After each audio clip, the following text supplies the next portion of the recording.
यीशु ने जब क्रूस पर अपनी दूसरी वाणी कही तो उसके शब्दों में गहरा अर्थ था। वह अपने दुख भरे क्षणों में भी मानवता के प्रति प्रेम का संदेश फैलाने में लगे रहे। उनकी आवाज में एक विशेष गूंज थी जो सुनने वाले हर व्यक्ति के दिल में गहराई से समा गई। हे पिता, इनका अपराध मत गिनना। यह कहकर उन्होंने क्षमा का एक अद्भुत उदाहरण प्रस्तुत किया। उनके शब्दों ने बताया कि सच्ची शक्ति क्षमा में होती है। उस समय क्रूस पर जो भी देख रहा था उसने देखा कि यीशु ने अपने हत्यारों के लिए भी प्रार्थना की। यह क्षण अंधेरे से प्रकाश का एक प्रतीक बन गया। जब मानवता ने उन्हें दुख पहुंचाया, उन्होंने उनके लिए प्रेम और दया की प्रार्थना की। यह क्षण न केवल यीशु की महानता दिखाता है, बल्कि उसने यह भी स्पष्ट किया कि प्रेम और क्षमा का मूल्य हमेशा सर्वोच्च होता है। यीशु की दूसरी वाणी ने केवल सामयिक क्षण को नहीं छुआ, बल्कि आने वाली पीढ़ियों को भी प्रेरित किया। यह हमें याद दिलाती है कि कठिनाइयों में भी हमें दया और प्रेम से आगे बढ़ना चाहिए। इस प्रकार उनकी आवाज आज भी हमारे बीच गूंजती है, हमें सिखाती है कि सच्चा प्रेम कभी समाप्त नहीं होता, बल्कि और भी गहरा होता है।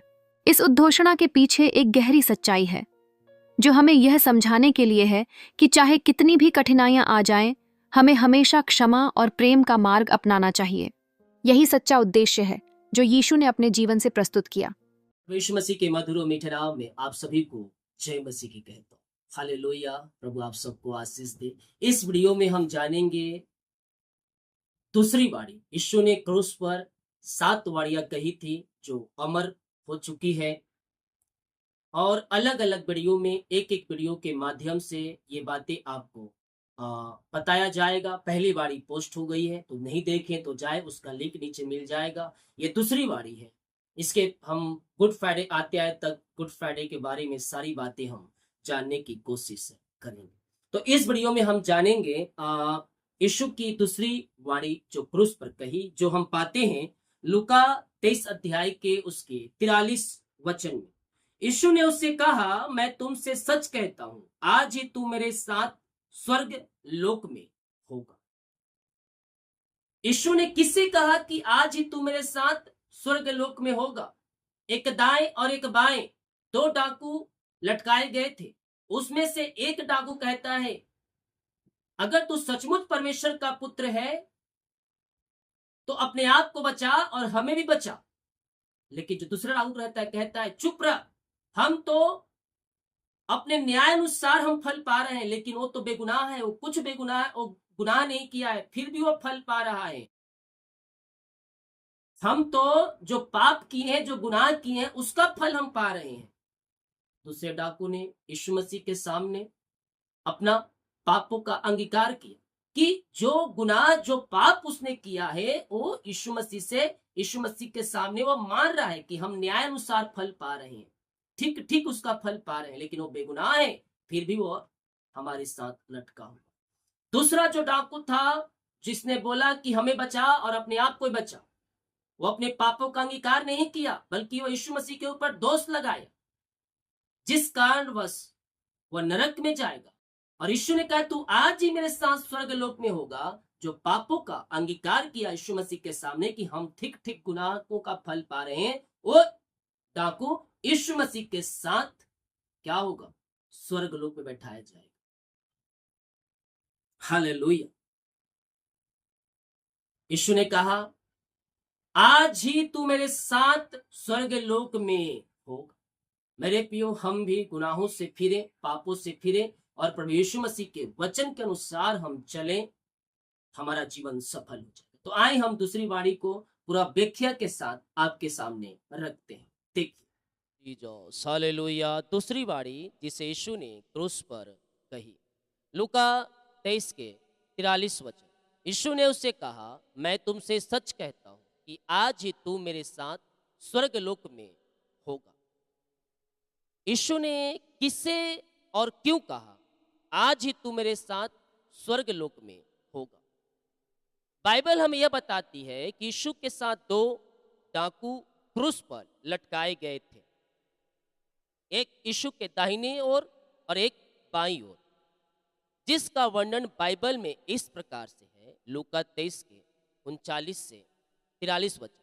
जो कुकर्मी लटकाए गए थे, उनमें से एक ने उसने यीशु की निंदा करे कहा, क्या तू मसीह नहीं तो फिर अपने आप को और हमें बचा।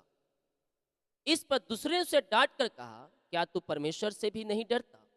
तू भी तो वही दंड पा रहा है और हम तो न्यायानुसार दंड पा रहे हैं। यानी कि डाकू थे, वो पाप किए थे जिसके कारण वह न्यायानुसार दंड पा रहे थे, क्योंकि हम अपने कामों का ठीक फल पा रहे हैं। पर इसने कोई अनुचित काम नहीं किया। दूसरा बोल रहा है कि जो लटका है हमारे साथ यीशु, उसने कोई अनुचित काम नहीं किया। तब उसने कहा, हे यीशु, जब तू अपने राज्य में आए तो मेरी शुद्धि लेना। यीशु ने उससे कहा, लूका 23:43, यीशु ने उससे कहा, मैं तुमसे सच कहता हूं कि आज ही तू मेरे साथ स्वर्ग लोक में होगा। वचन के अनुसार एक डाकू ने यीशु पर विश्वास किया कि यीशु परमेश्वर है, और दूसरे डाकू ने विश्वास नहीं किया। जिसने विश्वास किया उसने यीशु से कहा, तू आज ही मेरे साथ स्वर्ग लोक में होगा। मेरे प्रियो, इस वाणी से हमें यह शिक्षा मिलती है, पहला तो यीशु पर विश्वास करना कि वह परमेश्वर का पुत्र है। दूसरा, उस डाकू के समान अपने पापों को यीशु के आगे अंगीकार कर। डाकू ने क्या किया? पहला ने कहा कि तू सचमुच परमेश्वर का पुत्र है तो हमें और अपने आप को बचा। लेकिन दूसरे ने क्या किया? अपने पापों का अंगीकार किया यीशु मसीह से। हालेलुया! अपने पापों का अंगीकार किया यीशु से कि हम तो ठीक ठीक न्याय पा रहे हैं, लेकिन ये तो बेगुनाह है, हम न्यायानुसार अपने कामों का ठीक फल पा रहे हैं। हालेलुया! प्रियो, बाइबल में यीशु मसीह ने कई उपदेश दिए हैं विश्वास पर। जैसा यीशु ने कहा यूहन्ना 23:3-18 और 19, जो उस पर विश्वास करता है उस पर दंड की आज्ञा नहीं होती, परंतु जो उस पर विश्वास नहीं करता वह दोषी ठहर चुका, इसीलिए कि उसने परमेश्वर के इकलौते पुत्र के नाम पर विश्वास नहीं किया। दंड की आज्ञा का कारण यह है कि ज्योति जगत में आई है और मनुष्यों ने अंधकार को ज्योति से अधिक प्रिय जाना, क्योंकि उनके काम बुरे थे। एक और वचन को जब हम पढ़ते हैं जो मिलता है, इब्रानियों के 11:6, और विश्वास बिना उससे प्रसन्न करना अन होना, क्योंकि परमेश्वर के पास आने वालों को विश्वास करना चाहिए कि वह है और अपने खोजने वालों को प्रतिफल देता है। एक और वचन हम आज देखेंगे यूहन्ना 3 के उसी के 13 और 14, और जिस रीति से मूसा जंगल में सांप को ऊंचे पर चढ़ाया, उसी रीति से अवश्य है कि मनुष्य का पुत्र यीशु भी ऊंचे पर चढ़ाया जाए, ताकि जो कोई उस पर विश्वास करे उसे अनंत जीवन पाए। अर्थात अनंत जीवन, स्वर्गीय जीवन पाने के लिए यीशु मसीह विश्वास करना जरूरी है। हालेलुया! आगे जब हम एक और वचन पढ़ते हैं यूहन्ना 3:36, जो पुत्र यीशु पर विश्वास करता है, यानी कि जो पुत्र पर यीशु मसीह विश्वास करता है, अंत जीवन उसका है। परंतु जो पुत्र यीशु मसीह की नहीं मानता वह जीवन को नहीं देखेगा, परंतु परमेश्वर का क्रोध उस पर रहता है। यदि यीशु पर विश्वास नहीं करते तो परमेश्वर के क्रोध का सामना करना हो, अर्थात नरक में डाला जाना। एक और वचन जो पढ़ते हम पाते हैं प्रेरितों के 16:30 और 31 में, और उन्हें बाहर लाकर कहा, हे साहिबो, उद्धार पाने के लिए मैं क्या करूं? उन्होंने कहा, प्रभु यीशु मसीह पर विश्वास कर तो तू और तेरा घराना उद्धार पाएगा। ये वहां की बातें हैं जहां दरोगा और पौलुस और सिलास थे, और पौलुस और सिलास बंदीगृह में डाले गए थे। तो वहां दरोगा आकर उनसे कहता है, हे साहिबो, बताओ मैं उद्धार पाने के लिए क्या करूं? तब वो दोनों कहते हैं, यीशु मसीह विश्वास कर तो तू और तेरा घराना उद्धार पाएगा। और हमारे पापों के प्रायश्चित के लिए क्रूस पर बलिदान। परमेश्वर का पुत्र है और हमारे पापों से उद्धार देने इस जगत में आया, और हमारे पापों के प्रायश्चित के लिए क्रूस पर बलिदान।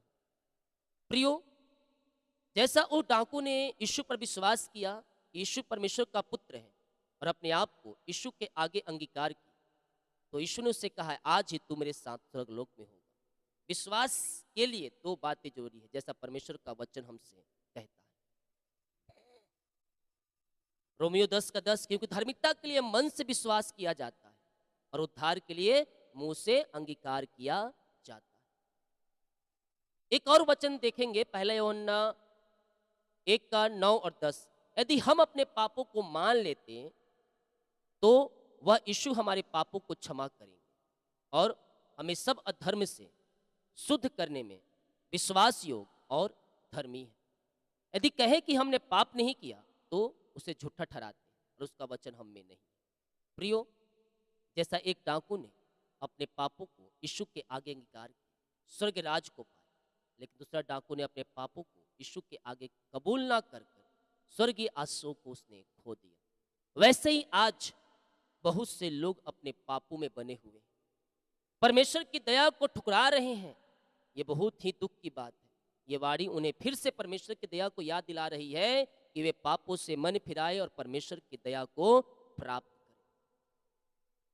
हालेलुया। वचन को जानने के बाद यदि आप यीशु पर विश्वास करते हैं और अपने पापों को उद्धार पाते हैं और स्वर्ग राज में भागी होना चाहते हैं, नरक कुंड के दंड से बचना चाहते हैं, तो इस वक्त अपने अपने पापों को यीशु के आगे कबूल करें।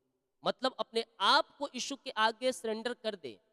सरेंडर करने का मतलब, जैसे एक सैनिक दूसरे देश के बॉर्डर पर यदि दूसरे देश के सैनिकों से घिर जाए तो अपनी जान बचाने के लिए अपने आप को सरेंडर करता है, अर्थात अपनी बंदूक, बैग और जो कुछ उसके पास होता है उसे जमीन पर फेंक कर दोनों हाथों को ऊपर करते हैं। दूसरे देश के सैनिक उस पर गोली नहीं चलाते। हालेलुया। उसी प्रकार जितने अपने पापों को यीशु के आगे डाल देते हैं, जितने पापों से मन फिराते हैं और उसे अपना उद्धारकर्ता स्वीकार करते हैं, तब यीशु उनके पापों को क्षमा कर और स्वर्गीय राज्य के लिए चुन लेगा। प्रियो, इस वक्त अपना जीवन प्रभु को दे ताकि स्वर्गीय आशीषों को पा सको और नरक के दंड से बच सको। परमेश्वर इन वचनों की तरह हम सबको बहुत आशीष। मेरे प्रियो, आपसे कहना चाहता हूं,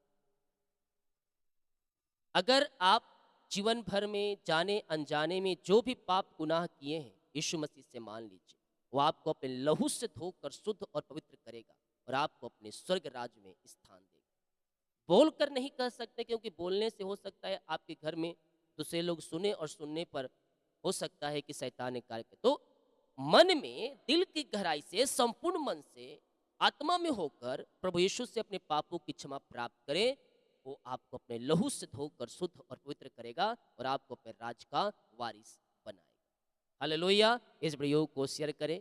हमारे चैनल पर नए हैं तो चैनल को सब्सक्राइब करें ताकि और भी लोग यीशु मसीह को जान सके। अपनी प्रतिज्ञा, अपनी सुझाव हमें कमेंट बॉक्स में डालें। प्रभु आप सबको इन वचनों की तरह अपनी आशीष से भरपूर। सभी को जय मसीह की। God bless you all. आमीन।